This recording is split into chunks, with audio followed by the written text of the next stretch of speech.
गौरचन्द्राय श्रीराधिकाय तदालये कृष्णाय कृष्णभक्ताय तद्भक्ताय नमो नमः।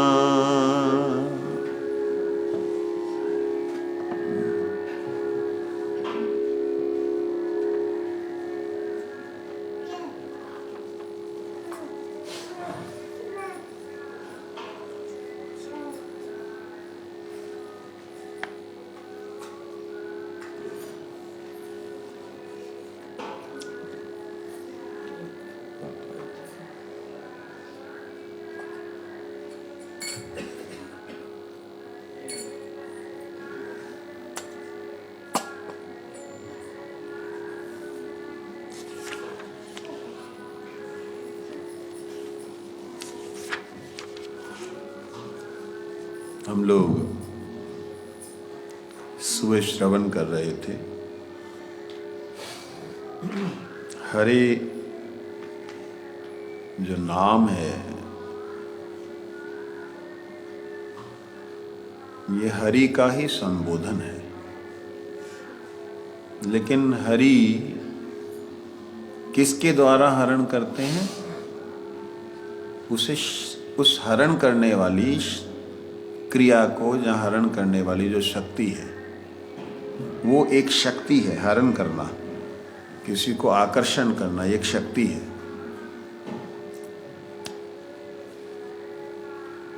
आकर्षण करना किसी को एक शक्ति है, हरण करना एक शक्ति है ना?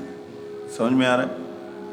तो भगवान दुखों को, पापों को जो हरण करते हैं तो भगवान की वह हरण करना एक क्रिया है, एक कला है, एक शक्ति है। अब ये क्रिया, कला, शक्ति, ये तीनों स्त्रीलिंग लग रहा है।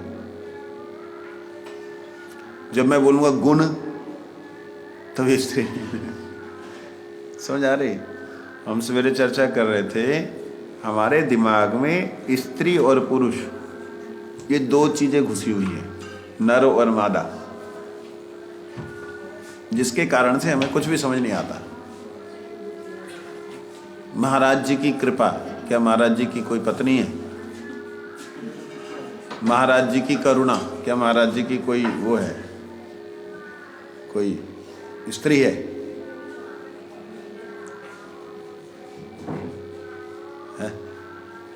फिर गुरु जी की करुणा, गुरु जी की दया, ये तो सारी स्त्री शब्द हैं, स्त्रीवाचक दिखते हैं, लेकिन नहीं। जब ये कृष्ण के साथ जुड़ा हुआ शब्द है तो वो कृष्ण शक्ति है। जब राधा जी के साथ जुड़ा हुआ शब्द है तो राधा जी की शक्ति है। तो हरि हरति पापानि दुखानि च, जो हरि शब्द है इसी का अर्थ होता है जो हरण करते हैं पापों को और दुखों को। तो भगवान जी का एक नाम हरे है। हमने कीर्तन भी सवेरे थोड़ा सा याद किया था, गोविंद हरे, उसमें कृष्ण हरे, बलराम हरे, नरसिंह हरे, कुर्म हरे, है ना? जय जय देव हरे कीर्तन है ना? तो वो हरे कौन है? नरसिंह हरे कौन है? हरे का मतलब हरण करने वाले। मेरे प्रभु मेरे दुखों को, मेरे क्लेशों को हरण करें। इसीलिए जब कभी ये महामंत्र कोई बद्ध जीव जो बिल्कुल नवीन है, नया है, मार्ग में आया नहीं, उसके आगे जब बोलना होता है तो यहाँ हरि, हरे का अर्थ हरि ही बतलाना होता है। हरे तो एक सांप्रदायिक, हरे का अर्थ जो हम लोग करते हैं एक सांप्रदायिक ज्ञान है या सांप्रदायिक अपने संप्रदाय के अनुसार प्रेम है। अब यही हरे राम जब बोलते हैं, यही राम भक्तों में जो माधुर्य रस के हैं वहाँ पे उस सीता जी को देखते हैं, हरे को। लेकिन वहाँ जो माधुर्य रस के नहीं हैं वो मतलब भगवान हरि को देखते हैं। बात समझ रहे हैं? अभी हम किस लिए ये बात बोल रहे हैं? क्योंकि अभी कुछ समय पहले हमारी बात हुई थी मन को संग्रह करना, शौच करना, मौन रखना, मंत्र को जो है अर्थ चिंतन करते हुए बोलना, मन में चिंतन करना, व्यग्र नहीं होना, अव्यग्र हो करके, अव्यग्रमति सुना था ना, अव्यग्र, निर्वेद होना, फिर उसके बाद जप करना। इस प्रकार से जब हम करेंगे तो हमारे को उसका फायदा मिलेगा।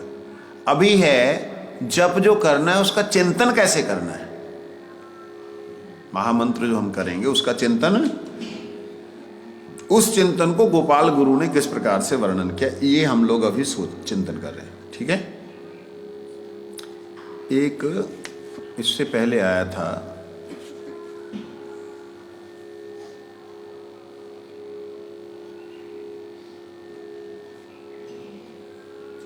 बड़ा सुंदर शब्द था वो,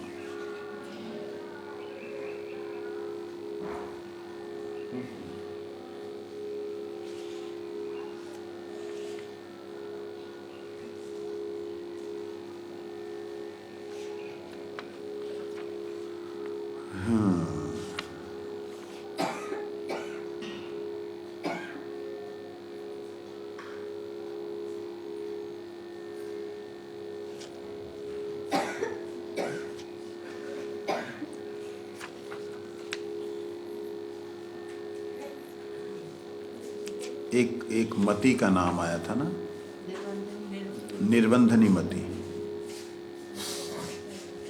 निर्बंधनी मति कहाँ गया वो?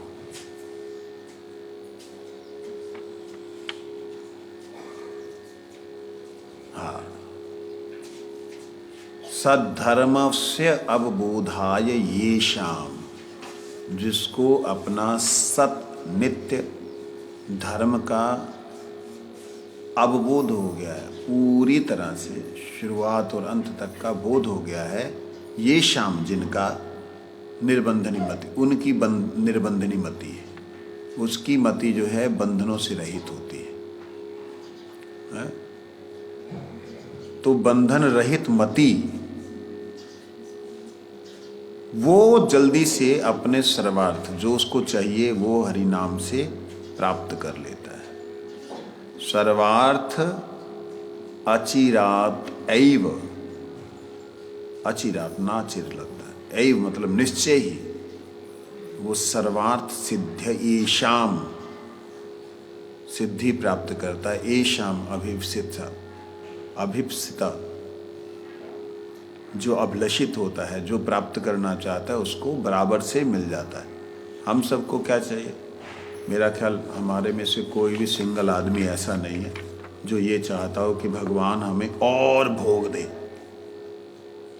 कोई भी नहीं, और कीचड़ में फंसा कोई नहीं। सब इस वक्त ऐसे हैं जो चाहते हैं हे गुरुदेव पुनः आप दर्शन दें, पुनः हम आपके श्री चरणों का दर्शन करें, ऐसा दर्शन जो आपका हो, ऐसा दर्शन जो आपकी नित्य लीला का हो, ऐसा दर्शन जिसमें हम एक बार आसक्त हो करके फिर भंवरे बने रहें, बस उसके ही आगे पीछे डोलते रहें। लगभग सभी की यही इच्छा है। तो फिर ये इच्छा पूरी करने के लिए तो उसके लिए काम भी तो करना पड़ेगा। ये है होमवर्क, ये होमवर्क है। काम करना कैसे, ऐसे करना, समझे नहीं? जैसे कोई बिजनेस को स्टैंड करने के लिए बिजनेसमैन वालों के, बिजनेसमैन को बिजनेसमैन की भाषा समझ आती है ना? कोई बिजनेस को स्टैंड करने के लिए क्या करना पड़ता है? अगर झाड़ू का बिजनेस है तो उसको देखना होगा कि बढ़िया क्वालिटी की फूल कहाँ होते हैं, फूल झाड़ू के लिए अच्छा वहाँ होते हैं, लेकिन वहाँ रेट ज़्यादा है, तो उसको कहाँ से तोड़ा जाए, वहाँ जाके तोड़ते हैं। फिर बंदा वहाँ जाता है, कष्ट करके बात करता है। कई बार सेठ होने पर भी, बड़ा मालदार होने पर भी वहाँ भिखारी की तरह बात करता है, मैं तो ये शुरू कर रहा हूँ बिजनेस। होता है ना, ऐसा करना पड़ता है ना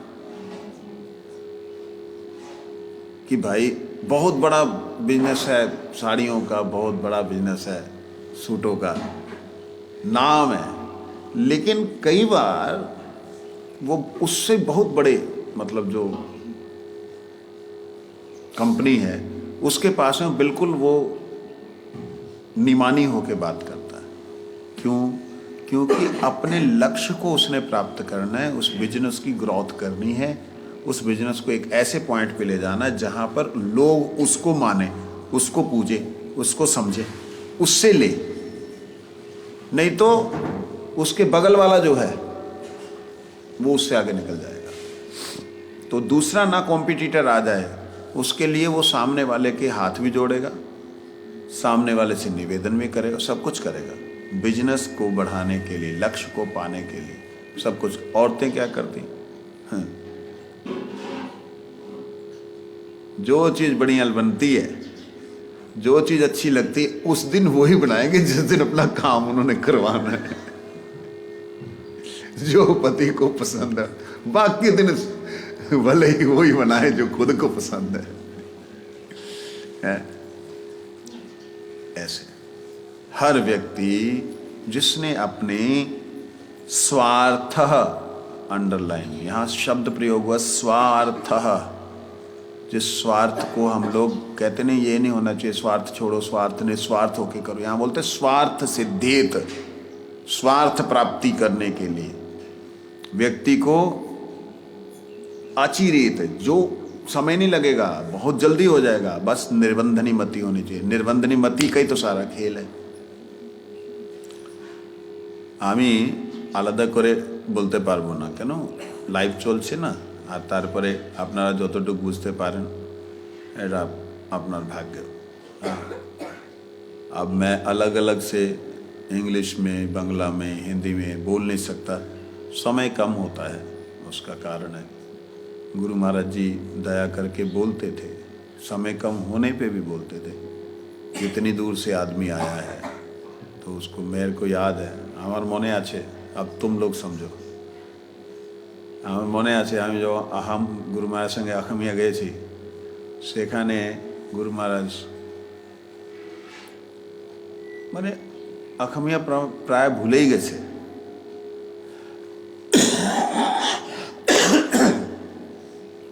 তবে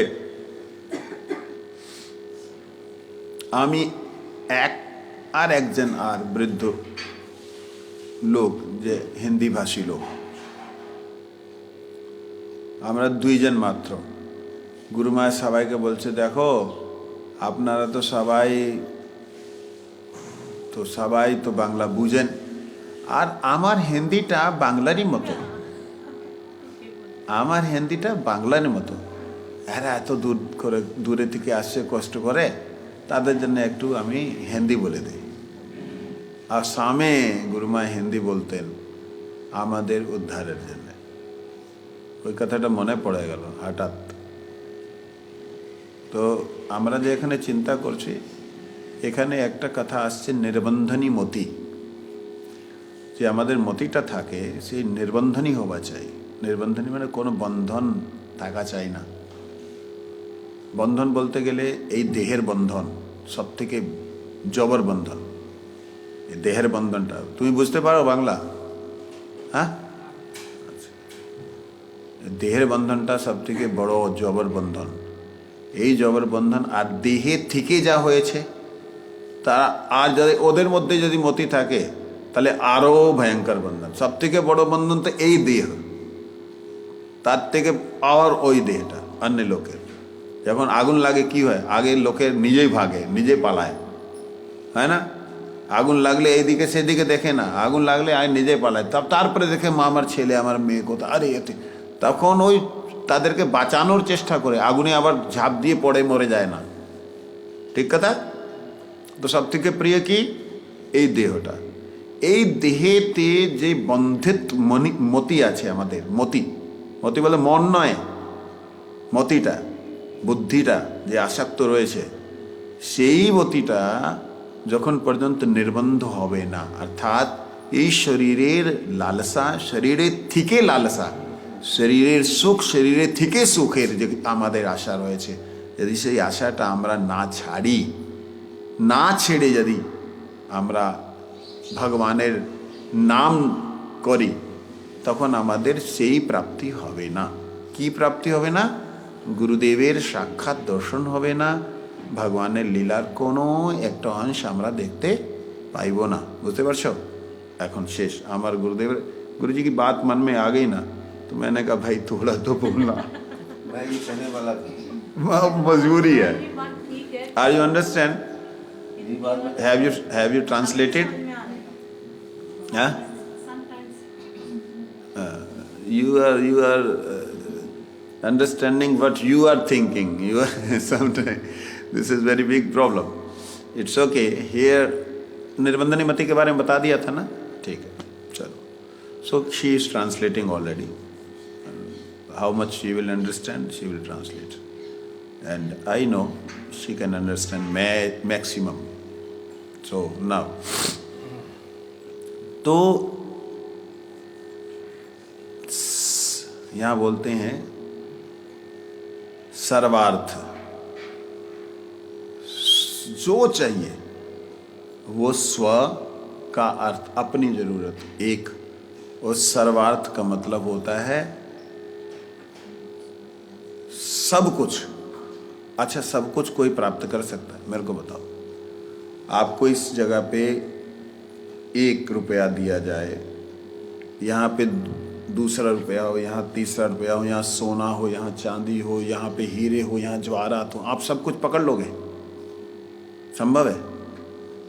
कपड़े हो, मतलब जो भी ऐश्वर्य आपके सामने, आप सबको पकड़ लोगे? तो सर्वार्थ कैसे हो सकता है? जो भी जरूरत है वो कैसे पूरी हो सकती है? तो ऐसा कोई तत्व हो जिसके द्वारा संपूर्ण कुछ होता हो, उसे पकड़ लो तो सब हो जाए। जैसे आपके पास में बहुत से चीज़ें हैं, बहुत सी चीज़ें हैं। एक तरफ आपके पास में समझ लो 50 किलो सब्जी है, 100 किलो चावल है, 1000 किलो ये है वो है फलाना ठिकाना, और एक तरफ 1 किलो सोना है, तो आप किसको उठाओगे? तो ये सारी चीज़ें किसके अंदर आ गई? उस सोने के अंदर आ गई। ठीक है ना? ऐसे ही सारा कुछ जो भी हम चाहते हैं, सांसारिक हो, परमार्थिक हो, आध्यात्मिक हो, कुछ भी जो हम चाहते हैं वो सारे का सारा मिल जाएगा अगर कोई व्यक्ति भगवान को प्राप्त कर ले। जिसने भगवान को प्राप्त कर ले तो भगवान के अंदर ही तो सारे कुछ है, ये बचा क्या? तो सर्वार्थ का मतलब होता है सर्वम ब्रह्म, जो सब कुछ है वो ब्रह्म परमात्मा भगवान ही है। तो जिसने भगवान को चाहा वही वास्तविकता में सर्वार्थ चाहता है। जिसने भगवान को नहीं चाहा वो सर्वार्थ नहीं चाहता है, उसकी मति जो है निर्बंधनी नहीं हो सकती, हुई नहीं है। ठीक है? तो सर्वार्थ का मतलब सीधा सीधा भगवान। भगवान का एक नाम सर्व है, भगवान का एक नाम सर्व। अपने बेटे का नाम सर्व रख सकते हो, सर्वदास। सर्व सर्वदास का मतलब सर्वनाश ज्यादा है, सर्वनाश ज्यादा। सर्वदास की जगह सर्वनाश आता है। ठीक बात। मेरे को भी ऐसे ही एक टीचर ने बड़े अपशब्द बोले थे, शैतान, तो वो उचित नहीं था। बाद में उसी ने बोला, मतलब 2-4-6 महीने पहले उत्पात स्कूल में करते थे, तो तू भगवान दास नहीं शैतान दास है। तो 4-6 महीने बाद ही जब मतलब हरिनाम हो गया, तिलक लगा करके मैं पैरों को हाथ लगाऊं, कहते तू आ क्यों हो गया, तू तो भगवान दास बन गया। क्या सर जी, मैं पहले भी सीखा भगवान दास, हूँ भी भगवान दास ही है। तो स्कूल में मेरा हरिनाम हो गया था। हरिनाम होते ही 4-6-7 महीने के अंदर घर छोड़ दिया था। तो कहाँ थे? भगवान में पकड़ लिया सब कुछ। नहीं, कहाँ थे? सर्वनाश से। तो सर्वदास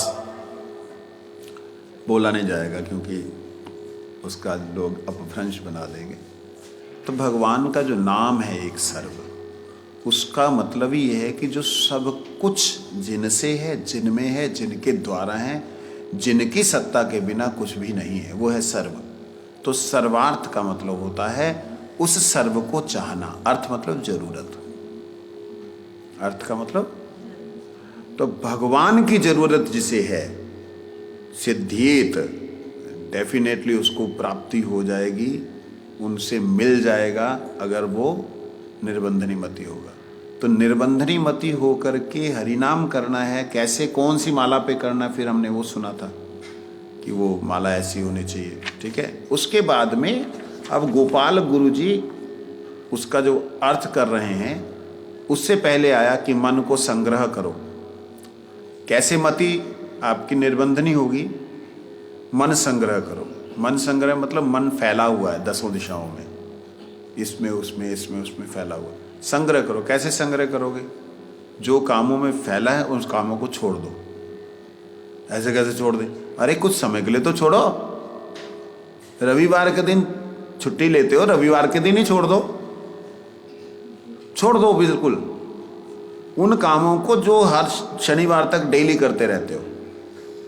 उस दिन मन संग्रह को करो। मन को जबरदस्ती पकड़ करके पूरे दिन को भगवान की सेवा में लगाओ। और लोग उसी दिन जो है सबसे ज़्यादा आलस करते हैं, उसी दिन सबसे ज़्यादा भोगों में लिप्त होते हैं कि आज छुट्टी हुई है, चल भाई आज, या कोई एक पर्टिकुलर मॉर्निंग टाइम निकालें जब हम कर सकते हैं। हाँ वो तो है ही है। वो तो हम लोगों को गौड़ीय संप्रदाय में विशेष करके, वल्लभ कुल में भी है, लेकिन गौड़ीय संप्रदाय में विशेष करके ये तो नियम बना दिए। 16 माला हरि नाम करो, तिलक लगाओ, बला बला बला, बहुत कुछ है। हमारा तो रूटीन लंबा अच्छा है। तो वहाँ पे मन संग्रह करने का मतलब है एक दिन, जैसे एकादशी है, जैसे रविवार है, कोई दिन है, एक दिन आप पूरा भगवान के लिए, गुरु जी के लिए, उनके नाम में लगा दीजिए। वृत्तियाँ इधर उधर भागेंगी, लेकिन संग्रह करना, खींचना है। जब ऐसे कैसे होगा? वो पवित्र जब रहोगे। अपवित्र रहने से नहीं होगा। जैसे कमरा बहुत गंदा है ना, तो आपका मन भी जो है ना ऐसे ही रहेगा, ठीक है क्या यहाँ पर, अब कागज़ उठा के यहीं फेंक दोगे। अब जब कमरा साफ हो जाता है ना, कागज़ उठा के वहाँ फेंका भी नहीं जाता, फिर उठा के घर से चले लो। वो तो शुरू से ही है, ऐसा होता है।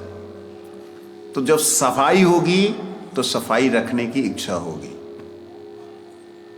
जब पवित्रता नहीं होगी तो पवित्रता रहने की भी नहीं इच्छा रहेगी। हाँ की अच्छा। तो इसलिए ये मंत्र को करने की विधि बतलाई। निर्बंध कैसे होंगे? उसके लिए अपने आप को बंधन में डालना होगा। एक मूर्ख, मेरे मुंह से कई शब्द ऐसे निकल जाते जो निकलने नहीं चाहिए। एक मूर्ख बहुत विद्वान, मैं वही बोला, मेरे मुंह से कई शब्द ऐसे निकल जाते जो निकलने नहीं चाहिए। एक मूर्ख बहुत विद्वान आज भी जिसके लेक्चर्स को, आज भी जिसके लिखे हुए को लोग पढ़ करके लाखों की संख्या में उसके फॉलोवर्स हैं, वो कहता है जो धर्म, जो मार्ग तुम्हें बंधनों में डालता है, ऐसा करना, ऐसा करना, ऐसा नहीं करना, ऐसा नहीं करना, ऐसा लगाओ तिलक, वो सीधा सीधा बोलता है कि ऐसा नहीं, ऐसा नहीं, ऐसा करो, ऐसा नहीं, ऐसा ऐसा करना है। कहते ये जो बोलने वाले हैं वो तुम्हें कभी मुक्त नहीं कर सकते। कहते खुद ही बंधन में पड़े हुए हैं। तुम बंधनों से निकलना चाहते हो तो फिर ये तिलक का बंधन, कंठी का बंधन, माला का बंधन, ये सब बंधन है। ये वो परम विद्वान मानने वाली दुनिया जिसे, वो महामूर्ख बोलता है ऐसे। मैंने उस समय में, मतलब ये मेरा ख्याल 30-32 साल पहले की बात है, जब मैंने सुना ना, हमारा परम गुरु जी का एक शिष्य, उसने सुनाया, वो कहता भगवान दास की यार, मैंने उनसे बोला जी आप तो तिलक वगैरह नहीं लगाते, चंडीगढ़ की बात। वो कहते आप बंदना च नहीं बंदी दा। तो उसने उसका नाम लिया कि फलाने ने बोला। मैं क्या, गधा है वो, मैं उस वक्त बहुत ज़्यादा ना वो था। अब तो मैं थोड़ा सा, अब तो थोड़ा मैं मतलब कंट्रोल में हूँ। मैं पहले सोचता नहीं था, मतलब जिसने गलत बोला तो बोला कैसे उसने, ऐसा था। तो मैं गधा है वो, कहते क्या बोलता है, पता भी है कौन है, सारी दुनिया उसको मानती रहे। मैंने कहा दुनिया बेवकूफ़ है दुनिया। मैं कहा मैं अभी एक ईंट के बारे में, नाक के बारे में 1 घंटा बोल सकता हूँ, इसका मतलब मैं विद्वान हो गया। नाक के लिए मैं 1 घंटा बोल सकता हूँ, इसका मतलब विद्वान हो गया कि नाक से सांस जाती, नाक से जो श्वास जाती है वो पवित्र होकर जाती है, जो निश्वास निकलता है पवित्र होकर निकलता है। इस पवित्रता के अंदर कितनी पवित्रता है कि जिसमें हम जीवों को खाते जा रहे हैं ऐसे कि उनको मरा हुआ निकालते जा रहे हैं। ये कैसी पवित्रता है? फिर भी ये पवित्र है क्योंकि इसके अंदर श्वास का आना जाना है। ये वायु जो है जहाँ प्रवाहित होती है वो नित्य निर्मल रहती है। मैं कहा 1000 बातें बोल दूँ मैं, तुम्हारा दिमाग घूमता जाएगा। मैं कहा ये विद्वता है, ये शब्द जाल है।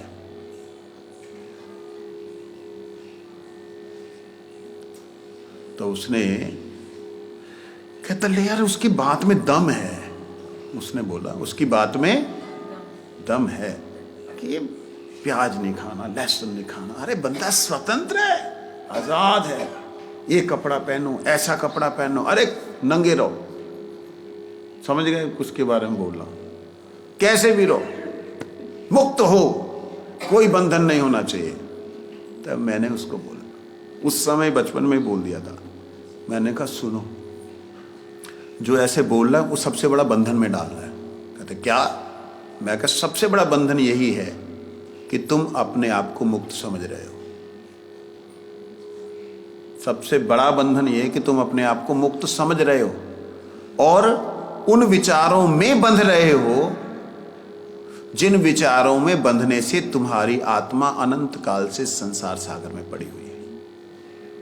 कोई व्यक्ति अगर कुएं में गिर जाए, उसको बोला जाए कि भाई दोनों हाथों से रस्सी को पकड़ ले और पहले तो कमरे में बांध तू इसको, फिर रस्सी को पकड़ ले, मैं खींचता हूं।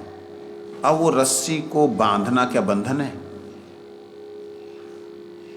कुएं में गिरे हुए इंसान के लिए रस्सी को बांधना क्या बंधन है? क्या उस रस्सी को पकड़ना बंधन है?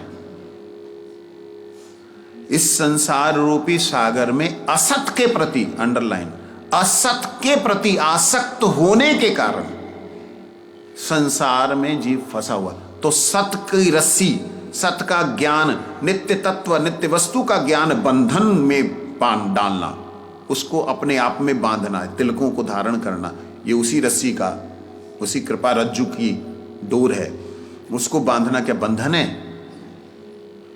इस शरीर के प्रत्येक अंग को तुमने बेच दिया है संसार के लिए, और इन्हीं अंगों को जब भगवान के समर्पण करते हैं तो क्या बंधन है? ये है बंधन से निकल। हाँ बंधन है, हाँ ये बंधन है, लेकिन ये बंधन इस बंधन से निकलने के लिए। कोई व्यक्ति दलदल के अंदर गिर गया, घुस गया और जा ही रहा है, उसको क्या करोगे? जाओगे, या तो रस्सी फेंकोगे, यदि जा सकते हो। उसको जाने का एक तरीका होता है, लेट के जाना पड़ता है उस पर, ऐसे नहीं जाना, लेट के जाना है।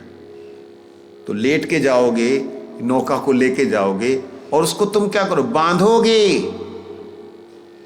गुरुदेव अगर आए हैं तो गुरुजी पकड़ के ले जाए? नहीं, गुरुजी भी आए हैं तो वो ज्ञान की रज्जू के द्वारा बांधेंगे, अज्ञान की रज्जू को काटेंगे। तो ये रज्जू बंधन नहीं है, समझे नहीं?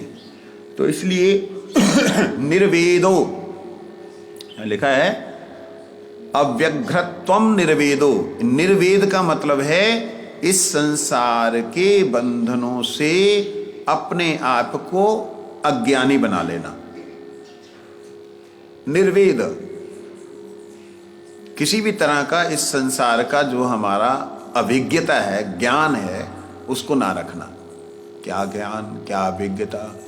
मेरा पुत्र, मेरा पति, मेरी पत्नी, मेरे पिता, मेरी माता, मेरा शिष्य, ये किसी तरह का भी वेद जो है, ज्ञान जो है, ना रखना ही निर्वेद है। और ऐसी स्थिति में पहुंचने के बाद में जब हरि नाम हम करेंगे तब हरि नाम का अर्थ प्रकाशित होगा। फिर भी वो अर्थ जो प्रकाशित होगा उसका इशारा दिया है यहां कि हरि का अर्थ केवल शक्ति से, हरा शक्ति से ना लगाया जाए।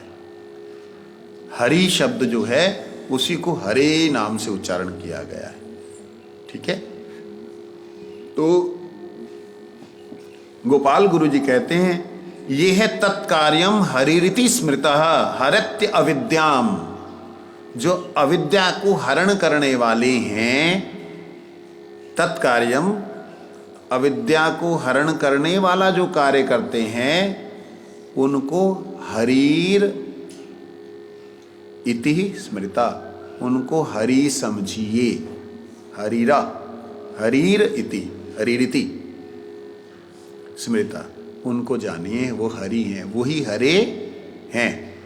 परंतु जब यही नाम साधन करते करते करते, जैसे आप लोग हैं, इनमें से कुछ लोग बिल्कुल नए हैं जो उधर बैठे हैं, तो उन लोगों के लिए हरि ही रहेगा। हरे का अर्थ भगवान विष्णु ही रहेंगे, कृष्ण ही रहेंगे। किंतु जो लोग और आगे बढ़ते हैं भगवान की लीलाओं के प्रति, जैसे भगवान के नरसिंह देव के चित्त को हरण करने वाले कौन है? प्रहलाद। लक्ष्मी जी नहीं? लक्ष्मी जी डर के गई, हाँ, डर गई थी वो तो। हाँ। कोई भी नहीं गया आपके पास। तो अगर लक्ष्मी जी को उन्होंने इशारा कर दिया था कि अभी जो लीला चलती है, अच्छा, ऐसा बोला। नव नरसिंह में ऐसी कहानी, मारो नरसिंह, क्या बोलते हैं वहाँ? मारो नरसिंह, वहाँ पर मतलब तिरछी नजर से नरसिंह भगवान ने उनको इशारा कर दिया था। बस गुस्से में इशारा किया ना। नहीं किया इशारा, हाँ, इनसे इशारा किया। मतलब नरसिंह देव की भी लीलाएं ऐसी हैं ना। आखिर भाई बाद में मिलना है, कहीं ऐसे ही ना हो वो भाग जाए यहाँ से। अरे थोड़ा रुक जा अभी, मेरे को एक काम कर लो। मालो नरसिंह क्या? मानो मालोल, मालोल, मालोल नरसिंह की। इसलिए वो है ना, मंगल नीलाय प्रभु क्या, आप देखिए इतो नरसिंह पर नमस्ते नरसिंहाय प्रहलाद आह्लाद दायिने हिरण्य कशिपुर वक्ष शिलाटंकम।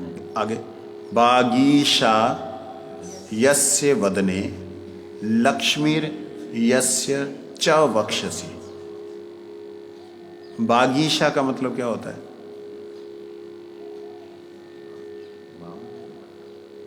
बाग, बाग मतलब वाणी, वाक, वाणी। वाग ईशा, जो वाणी की ईश्वरी हैं, शक्ति, ईशा। बागीशा, ईश नहीं, ईशा मतलब वाणी की जो शक्ति हैं, कौन है? सरस्वती। बागीशा यस्य वदने, वदने मतलब जिनके मुख में या जिनके जवान पे लक्ष्मी जी विराजमान है। बागीशा यस्य वदने,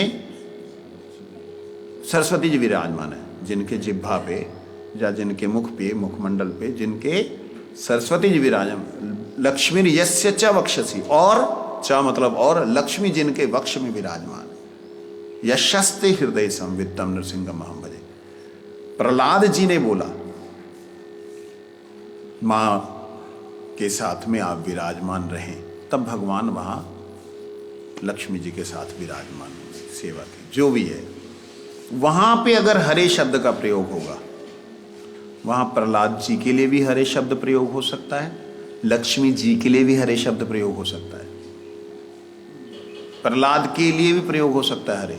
अगर हरे नरसिंह हृदय भाव हरे, अगर इस प्रकार से नरसिंह के हृदय को हरण करने वाले, तो वहां भक्त हो सकते हैं।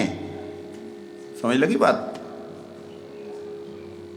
कृष्ण का मन केवल राधा जी ने हरण किया ऐसी बात है ही नहीं। कृष्ण तो किसी के प्रति भी हरण हो जाते हैं, नहीं है? कोई भी चलता हुआ गंवार उसको देख के, देख देख कैसे कूद रहे हो, देखियो, बंदर को देख के वो हरण हो जाते हैं। बताओ, बंदर कूद रहा एक पेड़ से दूसरे पेड़ पे, सखा बोल रहे अरे कन्हैया तू ऐसे कर सके? हाँ कर सकूं। एक पेड़ से दूसरे पेड़ पे लपकने लगा, इतने में धड़म करके नीचे गिर गया।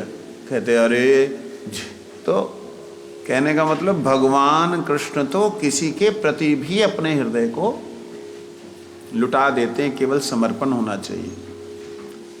लेकिन राधा रानी के लिए क्यों हरे शब्द का प्रयोग हुआ? क्योंकि हमारे गौड़ीय संप्रदाय के लोग माधुर्य लीला का रसास्वादन करते हैं, माधुर्य लीला में प्रवेश करते हैं, और माधुर्य लीला ही उनके लिए सर्वोत्तम लीला मानी है उन्होंने। इससे श्रेष्ठ उन्होंने कुछ भी नहीं माना, इसलिए वह हरे को श्रीमती राधिका से ही जोड़ते हैं। तो यहाँ पे प्रसंग के अनुसार यहाँ पे शब्द आया है, इसलिए मैं राधा जी का नाम ले रहा हूँ। गोपाल गुरु ने पहले कहा कि हरे शब्द मतलब हरि, हरण करने वाले। हरण करने वाले कौन? जो जीवों के पापों को हरण करते हो उन्हें हरि कहते हैं। साधारण अर्थ उन्होंने साधारण लोगों के लिए ये बोला। उसके अगली लाइन में बोलते हैं हरति श्री कृष्ण मनः, कृष्ण आह्लाद स्वरूपिणी। जो कृष्ण के मन को हरण करने वाली हैं, कृष्ण के आनंद को आनंद स्वरूपिणी हैं। अतो हरत्य यही नैव, यहाँ पे इससे पहले उन्होंने बोला हरि का अर्थ, हरे का अर्थ ये है। कहते अतो, परंतु यहाँ पे अतो, यहाँ हरत्य नैव, यहाँ पे विशेष रूप से हरण करने वाला जो शब्द प्रयोग हुआ हरे, वो श्री राधा परिकीर्तिता। यहाँ पे जो हरे कृष्ण महामंत्र में अभी जो मैं हरे बोल रहा हूँ, ये श्री राधा परिकीर्तिता। समझे? गोपाल गुरु जी ने व्याख्या की है, दिव्य व्याख्या है, आगे भी है, कल को श्रवण करेंगे। कल की करेगा जब प्रसंग वो हो गया, वो खत्म, शांत भक्ति खत्म हो गया।